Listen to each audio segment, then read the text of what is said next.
Greetings from wherever you're watching us from. Welcome to the Cinema and Theatre Break Show, where we tell Kenyan story in a Kenyan way. And I'm your host, Medina Zara, alongside the super director, Eric Mdagaya. And today we are having campus students here with us who are having a play they call Perishable, Cherishable. You want to know much? That title is really interesting, right? And they are campus students, the most interesting part, you know. They are still schooling and they are doing side hustle with it. It is funny how women expect us to conjure wealth. Akasha, we will have this discussion and I'm a millionaire. I'm Bonaventure, minor. My name is Stacy Mwangi, and I'm an actress. My gosh, why is he so aloof? I know. But don't mind him, you know, he's just averse to reality. What do you mean averse to reality? Oh, okay, so here's the thing, yeah? I gently said to him, no, that's a lie. I accosted him about his singleness at his age. And what did he say? My name is Darwin Wanjiru. I'm an actor, an upcoming scene designer and a student. My name is Susan Karani. I am an actress. You're an actress? Yeah. Akachi, I am sorry, but I don't think this is working the way I wanted it to. Anna, how do you mean? I've tried everything in my power just to give happiness to you. I have braved adversity just to show courage and commitment to you. Akachi, it's not you. It's me. My name is Raina Arnold Mandu. I am the chairman and the director of Igiza Arts and Symbol. A very rare prerogative, I like to say. First of all, the title. Why the title? Perishable, Cherishables. Well, I like to be associated. I like when somebody watches a play, they can impute it to you. It's like an identity. How do you speak about branding? It's my branding. You know, like I have done Topsy-Turvy, I have done Avaricious Averina. Right now I am doing Perishable, Cherishables, and in future maybe I will do Raptures and Fractures. So I like it when I have some musicality, yeah, and some sense of style in my title. Not just something that is banal, something somebody will see and say, I've seen it somewhere else. Yes. What is your role in this production? Well, I go by the name Akachi in this play. Akachi is basically a mid-20-year-old guy who's struggling with life. He's poor, it for life. So he's just doing some small businesses, online writing to be specific, and he's also working as a waiter at night. Yeah. So in this production, you are acting as who? I'm acting as Imani. Imani, tell us something about Imani. So Imani is a girl who works in a restaurant. So she's been nursing feelings for one of her colleagues, but sadly he doesn't seem to reciprocate the love and affection. But eventually they end up being together. Wow, so what is the significance of Imani in this story? I think Imani represents people who do not get what they want, but still keep at it, and eventually they end up getting what they wanted. I am playing Ayana, a 24-year-old. All right. She's a rich girl who is money-minded. She portrays most people in the society who are so money-minded. Everything about it is wealth. Everything about life to them is wealth. So long as you have money, you have wealth, you're okay. Yeah. So is she telling a Kenyan story? She is. She is telling a Kenyan story. She mirrors society. She mirrors how society cherishes things that don't last, that don't make life better. They're only there to entertain you for a little while, but in the long run, they won't satisfy you. They won't give you happiness. Yeah. Well, Akachi is someone who doesn't believe in love, like who associate na like girls sana sana. Ni ule mse unampata tu with ako tu like haamini girls. So but with time he meets this special girl mwenye anamintroduce kwa love, and anaona yenyewe love is something special.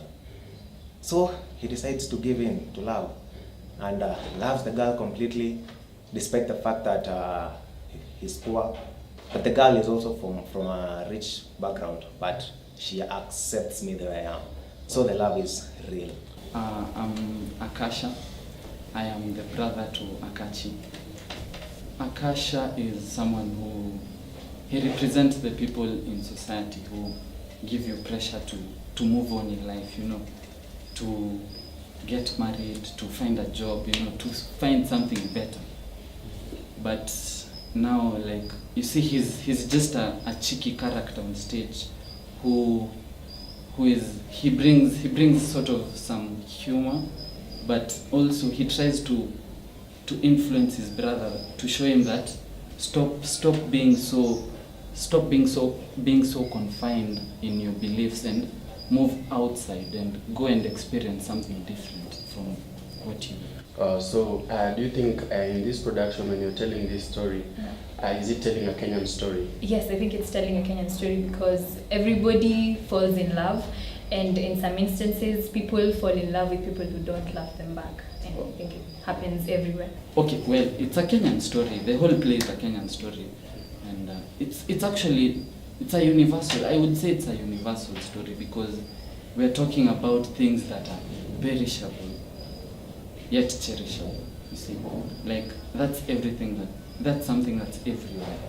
You know, like things like money. You can't say if I'm acting a play about money in Kenya, it can be acted somewhere else and it will have the same impact. So it's some sort of universal thing. Yeah. It is based in the city life, Kenya. Yeah, that is why it is a Kenyan story. Wow. So why should people come and watch this play? Well, considering it is Valentine's, as in it is Valentine, it's a love story, and when people come and watch it, they will be inspired, like what I relate in their relationships, and maybe inaweza wafanya fix their relationships according to struggles one undergo and that kind of thing. Yeah. So how did you come up with all this? The concept? The concept from the actors. How did you pick your actors? Right. Let's start a bit behind. When coming up with conceptualizing, I was looking at the daily interactions. You know, I was writing empirically. You know, from people's experiences, because you read the script and you watch the piece and you connect automatically to this. This is something that happens to people every day. You know, and love is something that cuts across. You know. Yeah, it's something that transcends everything else.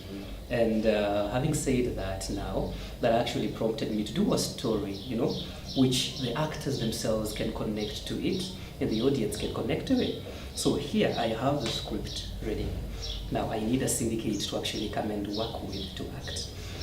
Luckily, I have done a production with Igiza Arts before, and we have a hoard of talents. You cannot finish, absolutely. We have a whole raft of talents. And of course, you know, I had a rough time actually deciding who's going to do which role, because there's so many and all of them are amazing. So, you know, you zero into the beautiful nitty-gritties, you know, the tinctures that people cannot see. And therefore, that is what you use as the determiner to actually allocate a role to someone. So here I have the cast ready. Then I have rehearsals. Yeah, sure. So you have to come up with a schedule for rehearsals, then you have to rehearse. And of course, you know, rehearsals is a painstaking exercise. It's draining, it's debilitating, it saps all the energy out of you. Yeah. Now we have rehearsals, we have finished rehearsals, now we have a finished product. We are ready to perform. Now we need the audience. Now we go to marketing. Now we start marketing. And you see, marketing is another very debilitating affair. Sure. And that is actually the main challenge that is plaguing us as artists, because you have a good product, you have a fine product, embellished. You know, everything is neat, tight, but you don't have people to actually come and watch it. At the end of the day, you'll have done so much, slogging it out, you know, burning midnight oil and actually embellishing your product, but then you have nowhere to actually package it and sell it to. Yeah, sure. So you have the product, you struggle with marketing, you have the audience. Yeah. You put on a show. Yeah. The audience loves the show, and that's it.